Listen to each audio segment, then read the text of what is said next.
আসলে ভগবান বলে আমি চাকরি হলে ভগবানকে একটা সোনার হার দিতাম, হলো না, তাই আর দেওয়া গেল না। দেখুন, ভগবান বলছে তুই আমাকে বিনিময়ে বস্তু ব্যবহার করে গেছিস, কিন্তু ভক্তি আমার চরণে অর্পণ করেছিস। আরে বিষয় দেওয়া তো ওটা পরের কথা, আগে তো ভক্তি। প্রভু তুমি আমায় কৃপা করো আর আমাকে পথ দেখিও আর আমাকে একটা ভালো কর্ম দিও। যদি ভক্তি ভরে ভগবানের চরণে 10 দিন জানাই না, ভগবান একদিন অবশ্যই কৃপা করে দেবে, যা তোর হয়ে যাবে। আর ভগবানকে যদি বলি ঠাকুর এই দেখো সোনার হার, এটা তুমি কবে পাবে জানো? যবে তুমি আমার একটা চাকরি, আমার ব্যবসা ধন দেবে, সেই দিন তোমাকে দেবো, আর ততদিন না হলে আমি গলায় পড়ে বসে থাকবো। বিনিময়ে কখনো ভগবানের কৃপা পাওয়া যায় না, আগে সঠিকটা জানতে হবে। এই জন্য ভগবানের কৃপা যদি লাভ করতে হয়, একমাত্র নিঃস্বার্থভাবে ভগবানের কৃপা লাভ করো। সেই কৃপা কেমন? ভাগবত বলছেন, সুখদেব বলছেন, হে দেবতাগণ, আপনি যে ভাগবত কৃপা নিতে এসেছেন, আপনি বিনিময় অমৃত দেবেন আর তার বিনিময় আমাকে ভাগবত শ্রবণ করাবেন, এই তো। আমার ওরকম অমৃতর কোনো প্রয়োজন নাই, যে ভাগবত শ্রবণ করলে কোটি কোটি জন্ম তার জীবন সার্থক হয়ে যায়।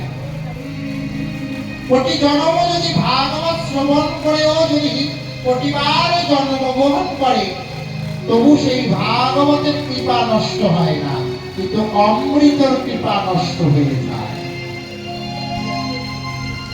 তথাপি এই ভাগবত আপনাদের কাছেও দুর্লভ, ভাগবতটাও আপনাদের দুর্লভ বস্তু, যে ভাগবত আপনারা শ্রবণ করতে পারবেন। যান আপনারা দৌড়ে ফিরে যান, ফিরিয়ে দিলেন, যাও চলে যাও। ব্রহ্মার কাছে যে দেবতাগণ উপস্থিত হয়েছে, দেবগণ উপস্থিত হয়ে বলছেন, হে ব্রহ্মা পিতা, এ ভাগবতের মধ্যে কি মহিমা আছে, যা ভাগবত এতটাই মূল্যবান, যে ভাগবতের অমৃত থেকেও মূল্যবান কিছু আছে?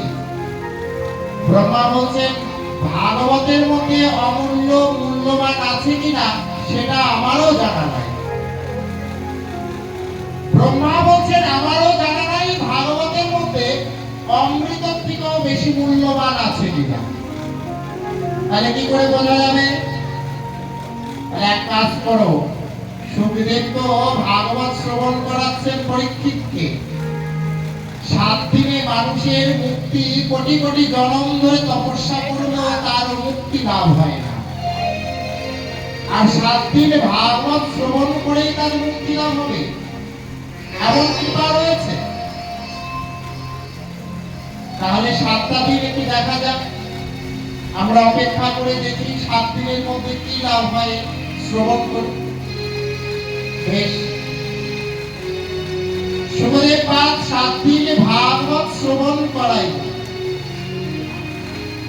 7 দিন ভাগবত শ্রবণ করিয়েছে।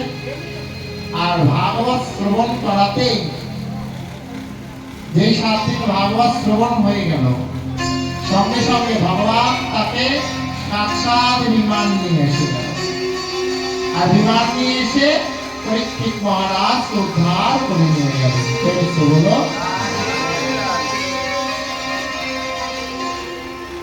পরীক্ষিত মহারাজকে উদ্ধার করে নিয়ে চলে গেলেন, কিন্তু পরীক্ষিত মহারাজ উদ্ধার হলেন, ব্রহ্মা স্তম্ভিত হয়ে গেল। 7 দিন ভাগবত শ্রবণ করাতে তার তিনি বৈকুণ্ঠ লাভ করে ফেলল, গোলক লাভ করে ফেলল, ভগবত ধাম লাভ করে ফেলল। সমস্ত মুক্তি হয়ে গেল 7 দিন ভাগবত শ্রবণ করা। ব্রহ্মা বলছেন ভাগবতে যেমন তেমন নয়, একটু দেখতে হবে পরীক্ষা করে। তাহলে কি করলেন? ব্রহ্মা একটা পালা পাটকারা জোগাড় করলেন। এক পাল্লায় সমস্ত বেদ শাস্ত্র মন্ত্র এক পাল্লায় রেখেছে, আর একটি পাল্লায় শ্রীমদ ভাগবত রেখেছে। এখন ভাগবত একটা পাল্লায় রেখেছেন, আর একটি পাল্লায় সমস্ত মন্ত্রবাদ রেখেছেন। বিশাল একটা ওজনের ব্যাপার হয়ে গেছে। আর ভাগবত তো এক অংশ তার এখানে রয়েছে, কিন্তু ভাগবত 1 ইঞ্চিও তার জায়গা থেকে নড়ছে। কি করে সম্ভব? আরে বাবা, ভারী জিনিস তো নেই, ভারী জিনিস তো এক পাল্লায়। কেন? এখানে 4 বেদ আছে, 4 মন্ত্র, সমস্ত বেদ শাস্ত্র পুরাণ সমস্ত কিছু মন্ত্র এই পাল্লায় রয়েছে, আর ওখানে শুধু একমাত্র ভাগবত। এটা কি করে সম্ভব? সাক্ষাৎ ব্রহ্মা আশ্চর্য হয়ে গেলেন। সঙ্গে সঙ্গে ভাগবতের জয়ধ্বনি করতে লাগলেন।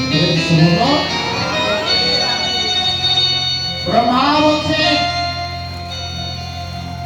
শাস্ত্র মন্ত্র আজ থেকে ব্রহ্মা প্রকট করে প্রকাশ করলেন। ব্রহ্মা প্রকাশ করে দিলেন। কি প্রকাশ করলেন? যে দেখো, প্রচার করতে লাগলেন ব্রহ্মা, বলে আজ থেকে বেদ শাস্ত্র পুরাণ সমস্ত বুদ্ধি হয়েছেন শ্রীমদ ভাগবত। এই জন্য বলছেন বেদ শাস্ত্র ভাগে ভাগে শুনলে যা কৃপা হবে, শ্রীমদ